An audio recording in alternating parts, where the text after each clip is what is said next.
Chapter 1. A Simple Act of Kindness.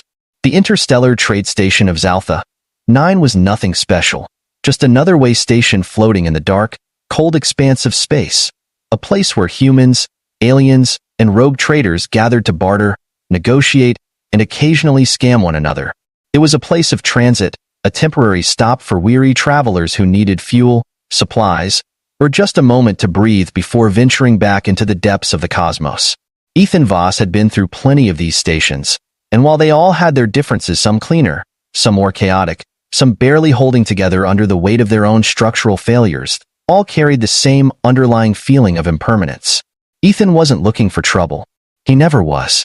He was just passing through, refueling his ship, picking up a few spare parts, and maybe finding a halfway decent meal that didn't taste like dehydrated protein paste. His last job had taken him further out than he would have liked. A long-haul cargo run to an uncharted system, and the weeks spent in isolation had left him craving fresh air, the sounds of conversation, and something that wasn't just the humming of his ship's engines. Zaltha 9 was crowded, the docking bays filled with all kinds of vessels, from sleek corporate freighters to rust-covered pirate ships barely held together by desperation and illegal modifications. The marketplace was no different, a chaotic mess of colors, sounds, and smells, with vendors shouting over one another, holographic signs flickering, and a steady stream of foot traffic weaving through the narrow pathways lined with stalls selling everything from black market tech to rare alien delicacies. Ethan navigated the crowd with ease, hands in his pockets, his boots scuffing against the metal floor. He had no particular destination in mind, just letting himself wander, taking in the sights, keeping an eye out for anything that might be useful. His ship, the Rustwing, was a dependable but aging freighter, and keeping it space-worthy required constant maintenance, scavenging for parts, and the occasional risky deal. He was debating whether or not to check out a nearby stall selling refurbished shield generators when he noticed her. She was old, really old, a short, hunched-over alien woman, her purple skin wrinkled with age, her four-fingered hands trembling slightly as she struggled to lift a heavy-looking crate onto a transport cart. She wore traditional robes, embroidered with intricate golden patterns, a sign of her noble or wealthy lineage, but that meant nothing if she couldn't even lift her own belongings. Ethan hesitated for only a second. Then, without a word, he stepped forward. "Here, let me help." The alien woman looked up at him, her large golden eyes blinking in surprise, and for a moment, Ethan thought she might refuse his offer. Some species took pride in their independence, and there were plenty of old, stubborn aliens who would rather drop dead before accepting assistance from a stranger. But after a moment, she nodded slowly, stepping back as Ethan grabbed the crate with both hands, grunting slightly at the unexpected weight of the thing. Whatever was inside, it wasn't light. He set it down onto the cart with a heavy thud, brushing off his hands as he turned back to her. "There you go," he said with a small smile. "Need help with the rest?" The old alien woman studied him for a long moment. Then, unexpectedly, she grinned. "You are a kind young man," she said, her voice smooth but aged, like polished stone worn down by time. "It is rare to find such kindness among travelers." Ethan shrugged. Just seemed like the right thing to do. She nodded approvingly, then gestured toward the other crates stacked beside her. "Well, since you have already lifted one, it would be rude of me to refuse further help." Ethan chuckled. All right, let's get this done." And so, he spent the next 10 minutes hauling crates, moving them from the stall to the transport cart, all while the old woman chatted about things he barely understood, something about the trade history of her people, the quality of imported fabrics, and how she once bargained an entire planetary governor out of his personal starship by outsmarting him in a game of strategy chess. By the time they were finished, Ethan was sweating slightly, his arms sore from the effort, but he didn't mind. The old woman gave him a grateful smile, bowing slightly in a way that felt surprisingly formal. "You have done me a great service today," she said. "Really wasn't a big deal," Ethan replied, rubbing the back of his neck. She shook her head. "Among my people, a good deed must be rewarded accordingly. And you, young man, have performed a deed deserving of the highest honor." Ethan raised an eyebrow, suddenly wary. What exactly does that mean?" The old woman smiled. "It means," she said, placing a hand on his shoulder, that you have just earned the right to marry my granddaughter." Ethan's brain short-circuited. Wait, what? The crowd around them went silent. Several nearby vendors turned to stare, some gasping, others whispering in hushed voices. The atmosphere of the marketplace shifted instantly, as if something huge had just happened. Something with consequences that Ethan did not yet understand. The old woman's smile didn't falter. "You heard me correctly," she said, her tone as calm as ever. "By assisting me, you have shown great honor and strength, and in accordance with the traditions of my people, such an act must be rewarded with the gift of family. And so, I have decided that you shall marry my granddaughter." Ethan's stomach dropped. "No, no, no," he said quickly, holding up his hands. Look, I appreciate the offer, but I didn't do this expecting a marriage proposal." The old woman tilted her head, considering him. "Is my granddaughter not suitable? She is very beautiful." "That's not the dash," Ethan sighed, pinching the bridge of his nose.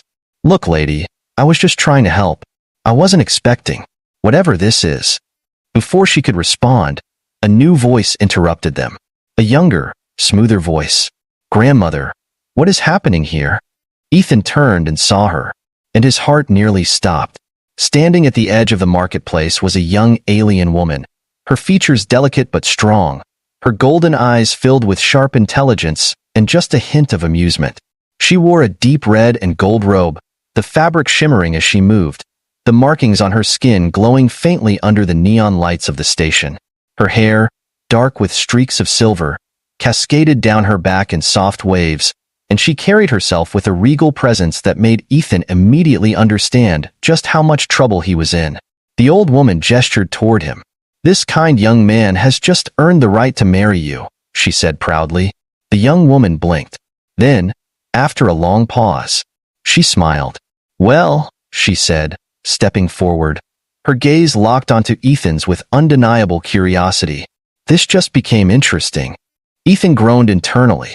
He had come to Zaltha 9 just to get some spare parts and a decent meal. And now, apparently, he was engaged to an alien princess. This was not how he had expected his day to go. Chapter 2. The Royal Engagement. Ethan felt like the universe had played a cruel joke on him. One minute, he was helping an old alien woman carry her bags. The next, he was apparently engaged to her stunning, regal-looking granddaughter. He had seen a lot of strange things in his travels: pirates hijacking asteroid colonies, bounty hunters chasing ghosts through the void, entire planets ruled by malfunctioning AIs that thought they were gods, but this was something else entirely. The marketplace was still eerily silent, dozens of onlookers staring as if they had just witnessed the most historic moment of the century. Some whispered in hushed tones, others exchanged knowing glances, as if they understood exactly what had just happened in a way that Ethan absolutely did not. The old woman who still hadn't given him her name stood with a look of deep satisfaction, her wrinkled face beaming with pride. The granddaughter, meanwhile, had stepped closer, her golden eyes locked onto him with a mixture of curiosity and amusement, as if she were sizing up a potential purchase rather than her supposed future husband. Ethan cleared his throat, rubbing the back of his neck, trying to find the right words. "Okay," he said slowly, glancing between them. "I think there's been a misunderstanding." The old woman shook her head firmly, her voice smooth but unyielding. "There is no misunderstanding, young man. You have performed a great act of service, and among my people, such actions must be honored in the proper way. You have proven yourself to be worthy, and so, as tradition dictates, my granddaughter shall be your wife." Ethan nearly choked on his own breath. "Wife." He took a step back, his hands raised as if to physically push the words away. "I think we skipped a few steps here. I mean, I'm flattered, really, but I was just trying to help. I didn't expect to end up with a marriage contract." The old woman gave him a patient smile, as if he were a child throwing a tantrum over something trivial. "That is because you do not understand our ways," she said simply. "But do not worry. You will learn." Ethan exhaled sharply, turning to the granddaughter, desperately hoping for some kind of reprieve. "Look, maybe you can help me out here. I mean, you're not actually going along with this, right?" The young woman regarded him for a long moment, then tilted her head slightly, her expression unreadable. "My name is Alari Valria," she said, her voice carrying the kind of smooth authority that only came with noble bloodlines and a lifetime of being obeyed without question. "And you are?" "Ethan," he said automatically. "Ethan Voss." Alari nodded once, as if filing the information away. "Ethan Voss," she repeated. "You are human. You do not understand our ways, and yet you have performed an act of honor without expectation of reward. That is rare." Ethan sighed, rubbing his temples. "Look, I get that you're all about honor and tradition, but there has to be a way to opt out of this, right? Some kind of loophole? A return policy?" The old woman, Ilari's grandmother, apparently gave him a pointed look. "There is no opting out," she said, her voice gentle but absolute. "The bond has been recognized. The announcement has been made. You are now betrothed. And if you refuse—" Ethan's stomach sank. "If I refuse, what?" Alari's golden eyes glinted. "Then you will have insulted my family, my people, our entire way of life." Ethan exhaled slowly, realization sinking in like a cold weight in his chest. He had walked straight into a cultural minefield, completely oblivious to the consequences, and now, if he backed out, he wouldn't just be rejecting Ilari, he'd be making enemies of an entire species. And judging by the increasing number of heavily armed guards subtly positioning themselves throughout the marketplace, that was not a good idea. "Right?" Ethan muttered, dragging a hand down his face. "Of course. Because my life wasn't complicated enough already?" Ilari's lips twitched slightly, as if she found his frustration mildly amusing. "Do not look so distressed, Ethan Voss," she said. "You may find that this arrangement is not as terrible as you believe." Ethan highly doubted that. But he also wasn't stupid. He had two options: go along with this and figure out a way to get out of it later, or refuse and possibly end up being chased across the galaxy by an army of offended alien warriors. Not much of a choice. He sighed heavily. "Fine," he said, resigning himself to his fate. "I'll play along. For now." The old woman beamed. "Excellent," she said. "Then the wedding preparations shall begin at once." Ethan immediately regretted everything. The engagement celebration, that was actually a trap. Ethan had no idea how things escalated so quickly, but within the next few hours, he found himself dragged into a whirlwind of pre-wedding traditions, bizarre ceremonies, and a gathering of alien nobles who all wanted to meet the honorable human who had earned the right to marry into their bloodline. It was exhausting. Everywhere he turned, someone was either congratulating him, offering him strange gifts, or aggressively explaining the importance of marital duty in their culture. He had been given robes that were too tight, jewelry that was too heavy, and ceremonial markings that were supposed to represent his commitment to the bond. He felt like a performing animal, paraded around while Ilari watched with that same calm, unreadable expression, as if she were evaluating his worth with every passing second. Then, things got worse. Because apparently, there was one final trial before their engagement could be considered legitimate, and it involved combat. Ethan stared in disbelief as he stood inside a massive, circular arena, surrounded by hundreds of cheering spectators, watching as a hulking, 8-foot-tall warrior stepped forward, cracking his knuckles with enough force to shake the ground. Ilari, standing beside him, finally smiled. "Do not worry, Ethan Voss," she said. "This is just a formality." Ethan groaned internally. Of course it was. Chapter 3, The Fight for His Life. The arena pulsed with energy, a living, breathing entity fueled by the deafening roar of thousands of spectators. Ethan Voss stood at the center of it all, a lone human in a sea of alien warriors, nobles, and mercenaries, every single one of them watching with a mix of anticipation, amusement, and bloodlust. The air was thick with the scent of sweat, burning incense, and the faint metallic tang of charged plasma, the atmosphere charged with the weight of tradition and expectation. He hadn't meant for any of this to happen. All he had done was help an old alien woman carry her bags. That one, single act of kindness had somehow led to him being declared worthy of marriage to her granddaughter, Ilari, a woman who carried herself like a queen and had the cold, unreadable expression to match. And now, because of some ancient warrior custom, he had to prove himself in combat before the engagement could be officially recognized. The problem? Ethan was not a warrior. He was a mechanic, a pilot, a man who specialized in fixing things, not breaking them. He had been in his fair share of fights before, bar brawls on lawless space stations, run-ins with bounty hunters looking to collect on bad debts, the occasional skirmish with overzealous security forces, but nothing like this. Because now, he was facing an 8-foot-tall alien gladiator, a living mountain of muscle, scars, and ceremonial armor. His skin dark as onyx, his glowing yellow eyes filled with nothing but cold, calculated violence. The alien flexed his massive hands, the muscles in his arms rippling as he cracked his knuckles, the sound like stones grinding together. Ethan swallowed hard. He was going to die. The gong sounded, a deep, reverberating boom that shook the very walls of the arena. Before Ethan could even react, his opponent moved, and despite his massive size, he was fast. Too fast. The gladiator crossed the distance between them in the blink of an eye, his massive fist arcing toward Ethan's head with enough force to cave in a steel bulkhead. Instinct kicked in, and Ethan ducked just in time. Feeling the air scream past his ear as the blow narrowly missed, the sheer force of it sending a shockwave through his body. Before he could recover, the gladiator struck again. This time with a brutal kick to the ribs that sent Ethan hurtling backward, his body slamming into the hot sand of the arena floor. Pain exploded across his chest, a deep, sharp agony that made his vision blur for a moment. The crowd erupted into cheers and laughter. Ethan coughed, tasting blood and grit, his entire body screaming in protest as he forced himself to his hands and knees. The gladiator was already looming over him, casting a monstrous shadow, his glowing eyes locked onto Ethan with something like boredom. "You are weak," the alien rumbled, his voice like distant thunder rolling across a dead world. Ethan wiped blood from the corner of his mouth, breathing heavily. "Yeah, well," he muttered, pushing himself to his feet. "You're ugly, so I guess we're even." The crowd gasped and then burst into wild laughter, entertained by his defiance. The gladiator's expression didn't change, but something in his posture did. The amusement was gone.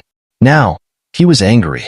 Ethan had seconds to react before the gladiator charged again. This time, instead of running, he moved toward him. It was a stupid plan, probably suicidal, but Ethan had spent enough time fighting against the odds to know that sometimes, the only way to win was to do something completely unexpected.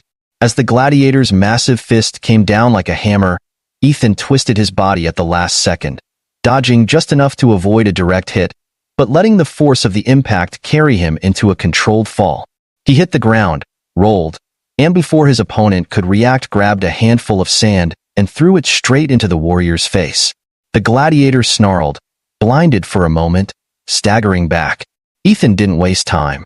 He lunged forward, driving his fist into the alien's side, aiming for what he hoped was a weak spot. The impact reverberated through his arm, and while the gladiator barely flinched, it was enough to throw him off balance. The crowd roared, some now cheering for Ethan, others simply delighted by the unexpected turn of events. But Ethan knew this wouldn't last. The gladiator recovered too quickly, his glowing eyes locking onto Ethan with something far more dangerous than before. This wasn't just a fight anymore. Now, it was personal. The next few minutes were a blur of movement, pain, and survival instincts. Ethan fought like hell, dodging, weaving, striking where he could, but the gladiator was relentless, a force of nature that refused to be stopped. Every time Ethan thought he had an opening, his opponent countered with bone-crushing force, sending him sprawling, making his bones ache, his muscles scream, his breath ragged. But he never stayed down, and that, more than anything, seemed to change something in the crowd. The chants began to shift, some spectators now calling out his name, their voices merging into a wave of energy that filled the arena. Ethan barely noticed at first, his mind too focused on staying alive. But then, the gladiator hesitated. It was only for a fraction of a second, but it was there. And in that moment, Ethan understood. This fight wasn't about winning. It was about proving himself. It was about endurance. About showing the people watching that he was more than just some outsider who had stumbled into their customs by accident. So, when the gladiator threw his final earth-shattering punch, Ethan didn't try to dodge it. He braced himself and took the hit. The impact exploded through his ribs, sending him sprawling, the world tilting and spinning around him. He hit the ground hard, pain radiating through his entire body, his vision darkening at the edges. And then, through the haze of agony, he heard it. The sound of silence. A stillness had settled over the arena, so complete that even the wind seemed to have stopped. Ethan forced his blurry vision to focus, blinking up at the towering figure of the gladiator, who now stood completely motionless. And then, to his absolute shock, the massive alien warrior dropped to one knee. The crowd erupted into deafening cheers, the sound shaking the very walls of the Colosseum. Ethan barely registered it, his mind still reeling, his breath ragged and uneven. Alari stepped forward, her golden eyes locked onto him, her expression unreadable. "You did not win," she said. Ethan let out a weak, breathless laugh. "Yeah, I kind of figured." She tilted her head slightly. "But you did not lose either." The gladiator, still kneeling, spoke in his deep, rumbling voice, loud enough for all to hear. "This human is worthy." Ethan collapsed onto his back, staring at the sky, his entire body aching, the adrenaline finally wearing off. And as the celebrations began around him, as the reality of what had just happened sank in, he realized something very, very important. There was no getting out of this marriage now. Chapter 4. The wedding that wasn't supposed to happen. The celebrations lasted long into the night, the echoes of drums, chanting, and alien instruments reverberating through the colossal stone walls of the Colosseum. The roaring of the crowd had eventually faded, but the energy of the event lingered in the air like the aftershock of a supernova. Fires had been lit in ceremonial braziers, their golden flames illuminating the sprawling city beyond the arena, casting elongated shadows that danced across the walls of the towering spires. Ethan Voss sat at the center of it all, surrounded by warriors, nobles, and spectators, his entire body aching from the battle, his mind still trying to process what had just happened. He wasn't dead, which was a miracle in itself, but he was also trapped. The realization weighed on him heavier than his bruises. There was no way out of this now. He had survived the trial, had stood his ground against a warrior who could have snapped him in half with one hand, and now he had been deemed worthy. The people cheered for him, raising cups of glowing blue liquid in his honor, chanting his name, celebrating him as if he had been one of them all along. And at the head of the grand feast, seated beside her impossibly smug-looking grandmother, was Alari Valria, the woman he was now destined to marry. She sat with perfect poise, dressed in new ceremonial robes of deep crimson and gold, her golden eyes watching him with that same calm, unreadable expression she always wore. She had not spoken much since the fight, but Ethan had caught glimpses of something else beneath her composed demeanor, something that made him uneasy. She was curious about him, not amused, not mocking, but genuinely curious. And that terrified him more than anything, because if she was interested in him, in what he had done, in what had led him here, then it meant she wasn't going to let him slip away quietly. And he had a feeling that no matter what happened next, he was going to be stuck in this situation far longer than he had ever intended. The engagement ceremony, that was definitely a trap. The next morning, Ethan woke up sore, confused, and half-draped in ceremonial fabrics that had been shoved into his hands by overly enthusiastic attendants. He barely had time to get his bearings before he was pulled into a ceremonial hall, an enormous structure made of polished obsidian and carved murals of ancient battles, where dozens of nobles and warriors had gathered to witness the final step before the marriage became official. Ethan had no idea what was going on. He barely had time to process the fact that he was now wearing a regal-looking robe of dark navy with silver embroidery, the intricate patterns apparently symbolizing his acceptance into Alari's house. He had been bathed in strange oils, had a glowing sigil painted across his forearm, and had been handed a ceremonial dagger that he wasn't sure he was supposed to use or just hold for decoration. And worst of all, Alari was standing right beside him, looking as calm and elegant as ever, as if this was just another routine event in her life. He turned to her, his voice low. "You want to explain to me what's happening?" She tilted her head slightly, the faintest trace of amusement flickering across her face. "You are being honored," she said simply. "You have proven yourself. This is the final step before we are bound by the rights of my people." Ethan exhaled, running a hand down his face. "Right. Because that's exactly what I signed up for when I carried your grandmother's bags." Alari's lips curved slightly, the closest thing to an actual smile he had seen from her. "It is a great honor," she said, her voice smooth. "And it would be unwise to refuse now." Ethan turned his gaze forward, where the High Elder of Alari's people, a figure draped in elaborate ceremonial robes, stepped forward and raised his hands. "The bond has been witnessed," the Elder declared, his voice booming through the chamber like rolling thunder. "The warrior has proven himself. The blood has been shed. The path is sealed." Ethan blinked. "Wait, blood? What dash?" A sudden sharp pain pricked his hand. He hissed, looking down to see that Alari had sliced the tip of his finger with a ceremonial blade, her own finger already bleeding, their combined blood now dripping onto the obsidian altar before them. He stared at her, wide-eyed. "You could have warned me." Alari raised an eyebrow. "Would that have changed your fate?" Ethan groaned. "Not the point." The Elder continued, his voice carrying the weight of thousands of years of tradition. "The bond is complete. The union is forged. From this day forth, they shall be bound by duty, by honor, and by the eternal promise of dash." A loud explosion rocked the chamber. The ground shook violently, dust and debris falling from the ceiling as the walls trembled with the force of a sudden detonation somewhere outside. The crowd erupted into shouts, warriors and nobles scrambling for weapons, and in the confusion, Ethan saw his chance. The explosion had been perfectly timed, because someone was trying to stop this wedding from happening, and Ethan was not about to waste the opportunity. He grabbed Ilari's wrist. "Time to go." She didn't resist, and that was the moment he realized. She had been waiting for this all along. The escape, or was it? Ethan and Ilari darted through the smoke-filled corridors, the sounds of battle echoing through the palace walls, alarms blaring, the scent of burning plasma and ionized metal filling the air. He had no idea who had just attacked, but frankly, he didn't care, because it was his way out. They weaved through the chaos, Ilari moving with the precision of someone who had been trained for this moment, her movements fluid and controlled, her golden eyes scanning for hidden threats. "You planned this, didn't you?" Ethan said between breaths. Ilari smirked. "I may have anticipated an interruption." Ethan didn't have time to process that before a squad of mercenaries blocked their path, their weapons raised, but before they could fire, Ilari moved like lightning, disarming the closest one in a blur of motion, her stolen blade cutting through armor like it was paper. Ethan took 2 steps back, watching as his supposed fiancée dispatched an entire squad in less than 20 seconds. "That remind me not to make you angry."